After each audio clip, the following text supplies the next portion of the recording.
Chers fans de foot, chers téléspectateurs d'Apart TV, bienvenue et merci d'être fidèles à ce Clubhouse de dribble. Aujourd'hui avec moi sur le plateau, le journaliste et chroniqueur Boris Saint-Jalm. Il a enfilé son kimono, il est prêt pour le combat. Bonjour Boris, comment ça va ? Ça va super Marco, une semaine de combat qui s'annonce, donc ouais, je suis en tenue, voilà, tout simplement. Très bien, et pour le combat, évidemment, nous avons fait appel aux muscles de mental et de dribble. Le fondateur et CEO, Simon Béot. Bonjour Simon. Hello tout le monde, salut Marco, salut Boris. Prêt pour cette semaine intense ? Moi je suis déjà en stress. Eh oui, la pression monte. Je suis en stress de ouf là. Ouais, de toute façon là ça y est, on peut plus reculer là, ça y est, c'est maintenant. Bon, il y en a un qui est pas en stress parce qu'il a vécu une très belle victoire ce week-end. C'est notre invité du jour, Rémi Manzo, directeur sportif du FC Differdange. Bonjour Rémi. Bonjour à tous, merci pour l'invitation. Et oui, moi, pas de stress chez moi. Ça c'est beau ça. Pendant presque 2 semaines. Ah oui, c'est la trêve, c'est vrai. Avec peut-être le petit stress jeudi. Oui, il sera un grand stress aussi, différent, mais un très grand stress aussi, parce que je veux notre pays chez les grands. Chez les grands, se qualifier. Et nous aussi, pas de stress pour vous, chers téléspectateurs, avec au sommaire aujourd'hui les résultats de la 21e journée de BGL League. Le débat en plateau, Differdange a-t-il fait un grand pas vers le titre ? Évidemment, le classement, et puis nous passerons à notre chronique sur la Géorgie face au Luxembourg. Nous sommes à J-3 avec notre question du jour. Et évidemment, les rubriques PH et D1 Dames. C'est tout ça, le Clubhouse de dribble.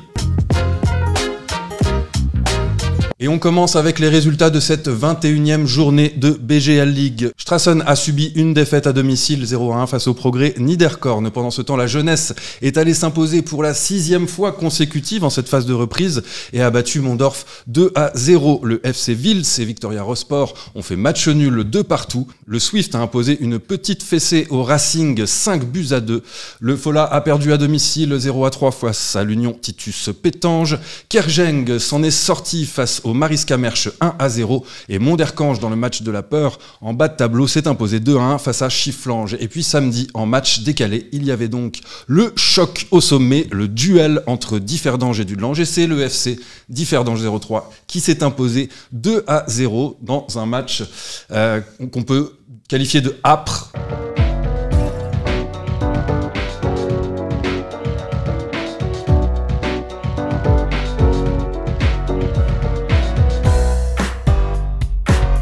On peut qualifier de rugueux, un combat. Un vrai combat. Ouais.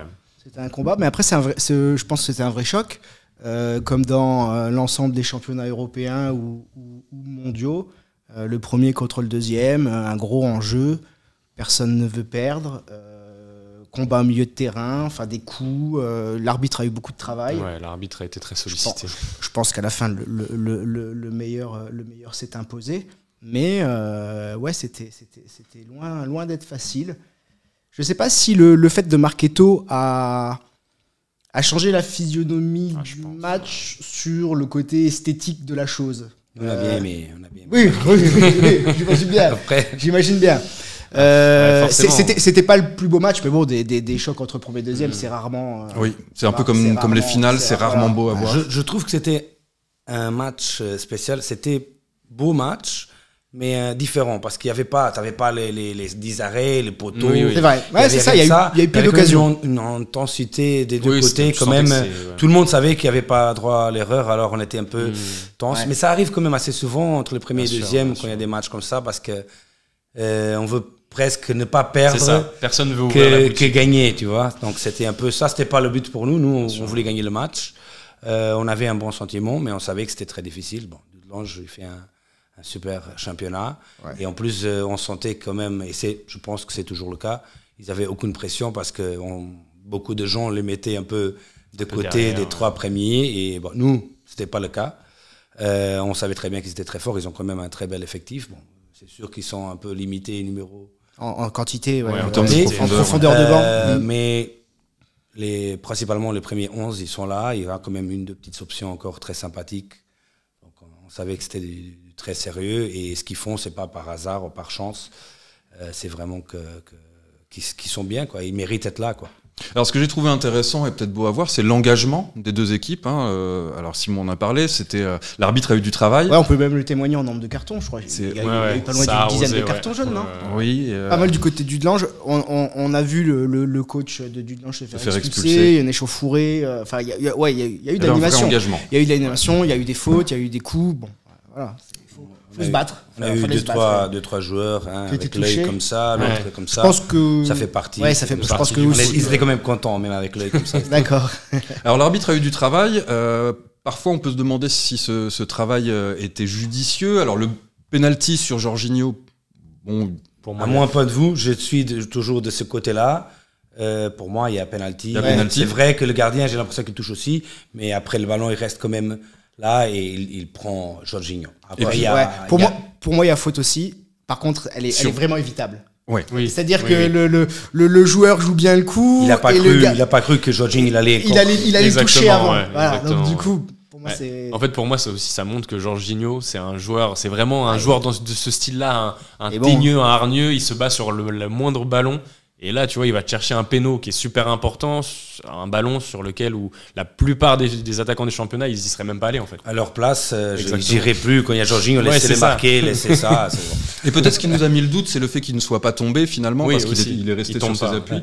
Ce qui nous a mis le doute, au contraire, face à Dudelange, c'est lorsque Moussaki s'écroule dans la surface. Juste avant l'échauffourée, ce qui a donné l'escalade sur le terrain. Ça, pour moi, c'est le moment. J'ai pas réussi parce que il y a 10 personnes. Pour moi, il y a quand même un petit quelque chose. Pour moi, il y a penalty. Pour moi, il y a quelque chose. J'ai l'impression qu'il le retient et ouais. Ça a coïncidé sur la période, sur le quart d'heure, le quart d'heure où Dudelange a eu le ballon, où là on pouvait se dire. Peut-être que. Moi, peut arriver. Je regardais où j'étais placé, je regardais beaucoup Fabrizio Bay de côté. J'aime bien l'observer. Je le voyais très calme, très serein. Je me suis dit, voici le président de Differdange. Il est serein. Tu peux toujours te baser, tu le regardes, tu sais comment ça se passe. Mais non, Dudelange aussi a eu une belle période dans le match et il y a eu 2-3 occasions à ce moment-là de revenir. Ouais, c'est aussi le moment où Hadji se sentait un petit peu mieux sur le terrain.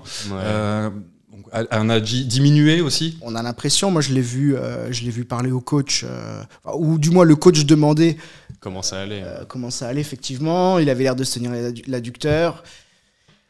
On le voit pas faire des courses de 70 mètres en sprint, donc je sais pas, mais après un Hadji même diminué, c'est quand même. Mais je pense que Hadji, on sait très bien que tu le donnes 4-5 secondes, c'est fini. Bien sûr. Vous savez ça, on avait notre Théo qui ne laisse pas le morceau avec ses collègues à côté. Là aussi, il y a de l'engagement. Un très très bon match, tout le monde. Pamic, pour moi, il était exceptionnel. Bon, toute l'équipe.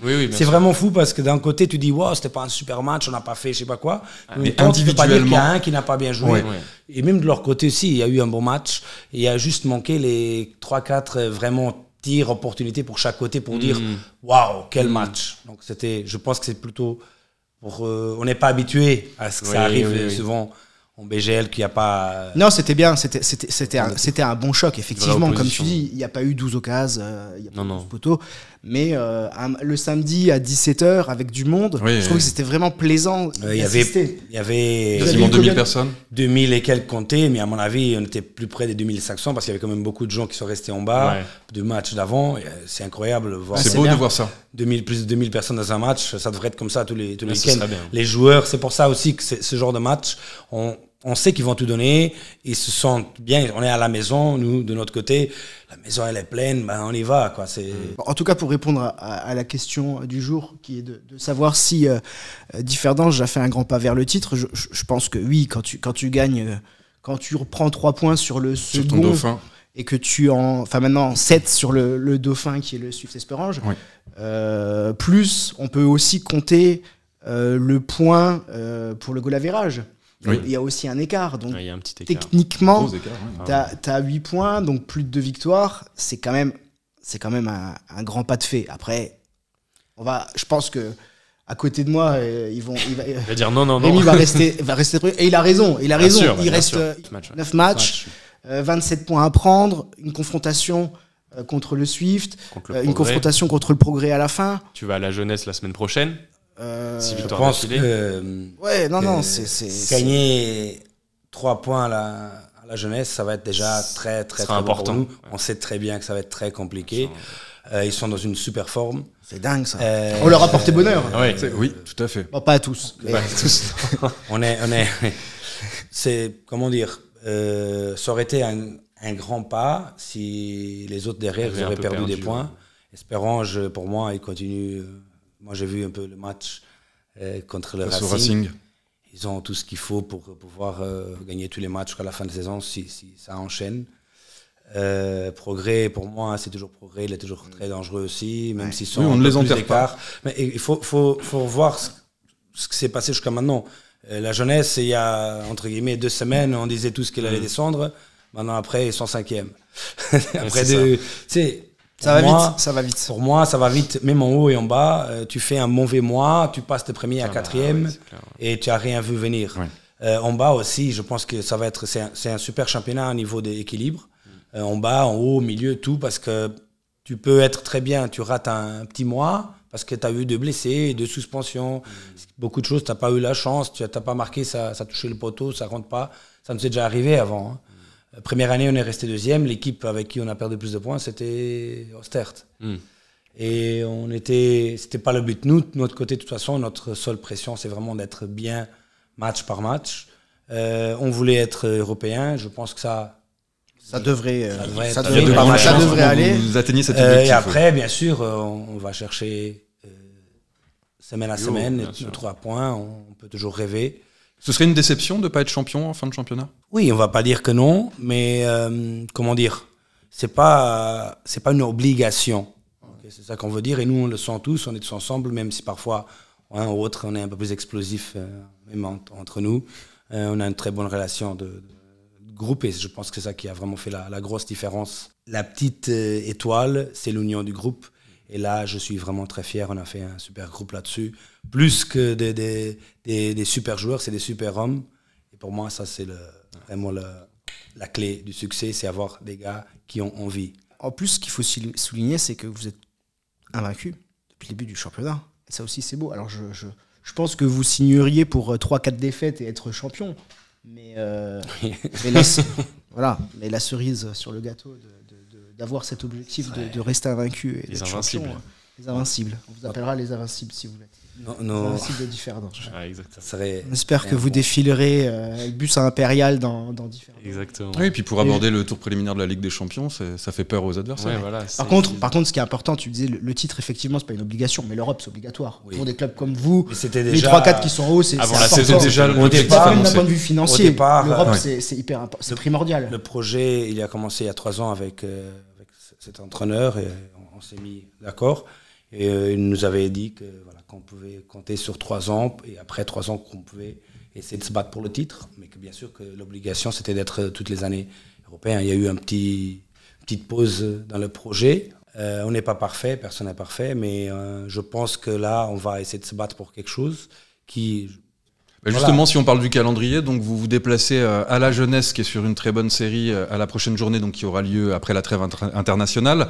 En 23e journée, vous recevez le Mariska Mersch, qui va essayer de se battre aussi pour ne pas descendre. Donc Chifflange en 24e journée à l'extérieur. Ouais. Et puis le match qu'on attendra tous. Et puis d'ici là, si vous avez pris 9 points, vous l'aborderez peut-être avec plus de sérénité. Ce sera la confrontation face au Swift. Ça serait aller jouer contre Swift avec 7 points. Ouais. C'est très différent d'aller jouer contre Swift avec 3 points. Alors, au classement, le FC Differdange donc a fait le trou et compte désormais 7 points d'avance sur son nouveau dauphin, qui est le Swift Espérange, à la différence de but, à égalité de points avec le F91 d'Udelange en bas de classement. Il y a les 2 derniers à fermer la marche. Malgré la victoire, c'est toujours Monderkange à la différence de but et le CS Fola. On passe désormais à J-3 avant Géorgie-Luxembourg. Nous sommes le lundi 18 mars, J-3 avant le match historique, le déplacement des Roetleven en Géorgie. Et à J-3, la pression monte. La pression montait également pour Lucols en conférence de presse, qui avait peur des blessures ce week-end. Eh bien, il n'y en a pas eu, Boris. Non, pas de blessure ce week-end. Je pense que c'est déjà la première et la plus importante nouvelle de ce week-end. Pas de blessure. Donc ça, c'était vraiment primordial. On sait que Lucols craignait vraiment de devoir faire sans un ou 2 éléments clés, sachant qu'il en manque déjà 2-3 importants. Donc ça, c'est vraiment la très bonne nouvelle. On a des joueurs qui ont même été préservés. Je pense à Gerson. Voilà, Lucols en avait parlé lors de sa conférence de presse. Une information un peu lunaire. Oui, un peu lunaire. Slovan Bratislava a annoncé à ses joueurs géorgiens qu'ils pouvaient choisir de jouer ou pas. Voilà. Donc les joueurs géorgiens n'ont pas joué. C'est bien. Gerson n'a pas joué non plus. Mais bon, Gerson, il a bien choisi. Voilà, oui, Gerson, il a bien choisi, il n'a pas joué. Mathias Olesen qui est revenu de blessure, voilà, qui a joué une mi-temps, donc très bien. Il retrouve un petit peu de jambes. Très encourageant. Voilà, ce sera vraiment bien. À voir s'il sera assez en forme pour commencer titulaire. On verra. On sait que c'est un peu le couteau suisse de Luc Holtz, donc à voir de ce point de vue-là. Et puis sinon, d'un point de vue des joueurs attendus titulaires, on a Maxime Chanot qui a bien joué le match avec son club d'Ajaccio. Il a joué, malgré la défaite, qui a fait un match solide, il était pour rien dans les 2 buts. Voilà. Encore une défaite pour Ajaccio qui est un peu en difficulté, mais le plus important, on va dire, pour nous, c'est qu'actuellement Maxime Chanot est en forme. Oui. Pareil pour Florian Bonner qui a joué tout le match ce week-end, mais qui a également perdu avec son club de Bastia. La bonne nouvelle aussi vient d'Allemagne, puisque l'un des joueurs les plus importants de la sélection, à savoir Barreiro, a gagné ce week-end, il a joué. Avec son club de Mayence, ils ont gagné 2-0. Donc voilà, il se replace un petit peu dans la course pour le maintien. Il a eu une bonne note d'ailleurs, je crois, chez nos confrères de Bundesliga. Il a fait une bonne partie, donc c'est plutôt bien. Anthony Maurice qui a fait match nul ce week-end, mais qui a joué. Voilà, donc ça c'est du positif aussi.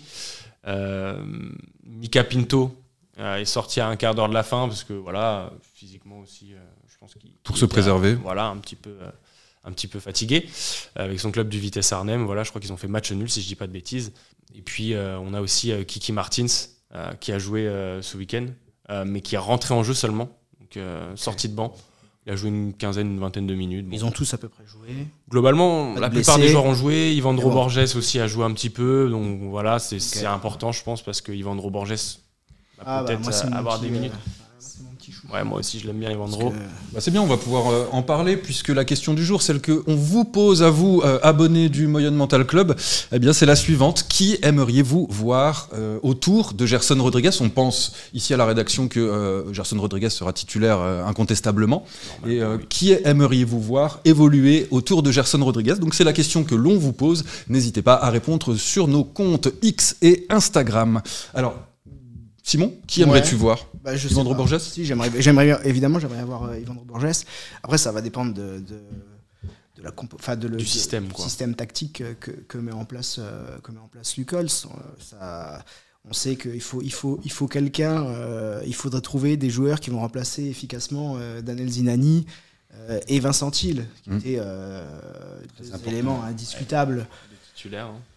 L'équipe, donc, est-ce que ça va être un changement homme pour homme, ou est-ce qu'il va changer de système et s'adapter? Tu vas nous rappeler, Luc. Mais moi, j'ai envie de voir Ivandro Borges tourner autour de Gerson. Olesen va certainement jouer. Kiki Martins en 6, avec évidemment Barreiro, ça ce sont les incontournables. Donc tu mets Gerson en pointe. Et donc tu verrais Borges d'à côté, qui est-ce que tu vas mettre après de l'autre? Est-ce que tu mettrais Olesen en 10, 9,5 en fait, en dessous de... Olesen, il a l'habitude en vrai d'occuper un peu tous les postes du front de l'attaque et du milieu de terrain. C'est vraiment l'homme à tout faire de Luc Holtz. Le problème, moi, que je vois à ça, et je suis assez d'accord avec Simon pour le coup sur ce que j'imagine, mais ça va vraiment dépendre de l'état de forme d'Olesen en fait. Olesen, c'est un joueur qui n'a pas joué jusqu'à ce week-end, qui n'avait pas joué depuis plus d'un mois. Donc non, mais il va jouer, je pense. Oui, je pense qu'il jouera, mais est-ce qu'il sera en capacité? Peut-être qu'il le fera jouer 1 heure et qu'après après c'est le match de leur vie, tous les mecs. Tous les mecs qui vont être à 400%. Mais bien sûr. Il y aura un peu plus à donner. Supplémentaire. Toi, tu penses quoi, Rémi, de ce qui peut se passer en termes de joueurs Je pense que... Est-ce que tu aimerais voir plutôt? J'espère personnellement qu'il n'y aura pas trop de changements, à part ceux qui sont déjà obligatoires, quoi. Mais je pense que Borges serait bonne solution. Bonne solution. Après, celui que j'aimerais, il n'a pas voulu venir encore. Malgré l'appel de Simon face caméra la semaine dernière. Ouais, il s'en fout. C'est l'heure. Il m'a pas calculé. Mais bon, mais je pense que n'importe qui va le faire, va bien le faire. On va faire un super match. Il faudrait vraiment que tout le monde soit vers la bonne direction. Qu'on arrête de critiquer, de croire qu'on est, encore une fois, on n'est pas obligé d'être sur la Coupe d'Europe. C'est quand même déjà un très bel exploit d'y être, d'être là où on est. Donc après, on peut tous rêver et essayer. C'est possible, c'est possible, mais c'est pas non plus le pire match de leur vie s'ils gagnent pas, quoi. Non. Donc, il y aura d'autres occasions plus tard. Il y a aussi une grande pression pour le côté de la Géorgie. À mon avis, plus que pour nous. Mais personnellement, je crois qu'on va gagner et qu'on va passer et qu'on va faire un super match ici avec la Grèce. J'ai déjà mes tickets, donc c'est bon. Je suis assez d'accord avec ce que dit Rémi, en fait, et je pense qu'on peut-être nous, de l'intérieur, on le sous-estime un peu ou on l'occulte, mais l'impact psychologique que la rencontre a, le fait que ce soit en Géorgie. Pour les Géorgiens, tu veux dire? Géorgiens, ah oui, ils ont la pression. Ce soit aussi, c'est leur première fois. C'est leur première fois à l'Euro. S'ils y vont, ils jouent un pays, donc le Luxembourg, qui a une image, on va dire, qui est encore vraiment de petit pays, de petit pousset de ces éliminatoires. Après, moi, on m'a dit que Willy Sagnol, il regardait Clubhouse de Dribble, donc il se méfie. Ok. Alors, si Willy Sagnol nous regarde, donc, Willy, voilà, régale-nous. Les copains. Voilà. Non, mais c'est certain que je sais pas si c'est triste ou pas de le dire, mais pour toute autre nation hors Luxembourg, tomber sur le Luxembourg, c'est une aubaine. À leurs yeux, on reste un petit pays et ils ne nous suivent pas, ils peuvent pas forcément voir la progression. Après, les techniciens, peut-être sans doute, les sélectionneurs. Ceux qui s'y connaissent, ils savent quand même que ce n'est plus le Luxembourg d'il y a 10 ans. Il y a eu quand même une sacrée évolution. Ceux qui s'y connaissent après, bien sûr, nous, on entend les échos de tout le monde, pas seulement des experts.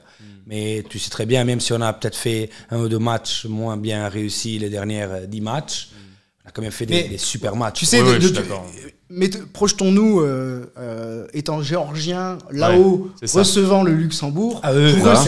Ce serait un fiasco total de se faire sortir. Donc grosse pression sur les joueurs géorgiens pour le coup. Et surtout que c'est leur première fois. Avantage. Voilà, tant mieux, ils nous voient pas venir, on est planqués, on est embusqués. Faut qu'on fasse notre match et voilà quoi, surprise. Voilà. Désolé, la prochaine. Voilà. C'est le moment en tout cas de placer un billet sur les roues de Leven, puisque les bookmakers, même si la cote n'est pas non plus catastrophique, tablent sur une cote de 5 pour le Luxembourg. Je ne m'attendais pas à autant. Ok quand même. Un qualif ou victoire? En victoire. Victoire temps réglementaire. C'est temps réglementaire, oui. Okay. C'est possible. Moi, j'y crois pas. Moi, j'y crois. Ou bien on gagne dans les 90, ou alors. Après, il faut aussi la pression, tout ce que vous voulez. Après, c'est le terrain. C'est le terrain qui fait chose. Et quand on se penche un peu sur l'équipe de Géorgie, alors, heureusement. Heureusement Kvaratskhelia, joueur napolitain. Comment? Kvaratskhelia. Voilà. Il est suspendu, heureusement. Mais si on se penche un peu sur l'effectif, on a quand même le gardien de Valence, on a le défenseur central du Torino, on a des joueurs qui jouent au Shakhtar Donetsk, FC Metz. On a Mikotadze du FC Metz. Je fais pas une saison formidable. Non, c'est sûr. Ça reste un attaquant. Il y a des bons joueurs. Enfin, je veux dire, ils jouent dans des joueurs référencés. Chez nous, il faut que ça soit tous, pas individualité seulement. Non, bien sûr, c'est tout le monde vraiment collectif. Et c'est là où tu peux être plus fort que. Bien sûr. Individuellement, on sait très bien qu'on n'est pas plus fort qu'eux aujourd'hui. Et si on regarde sur la dynamique, et ça aussi, ça doit aussi compter.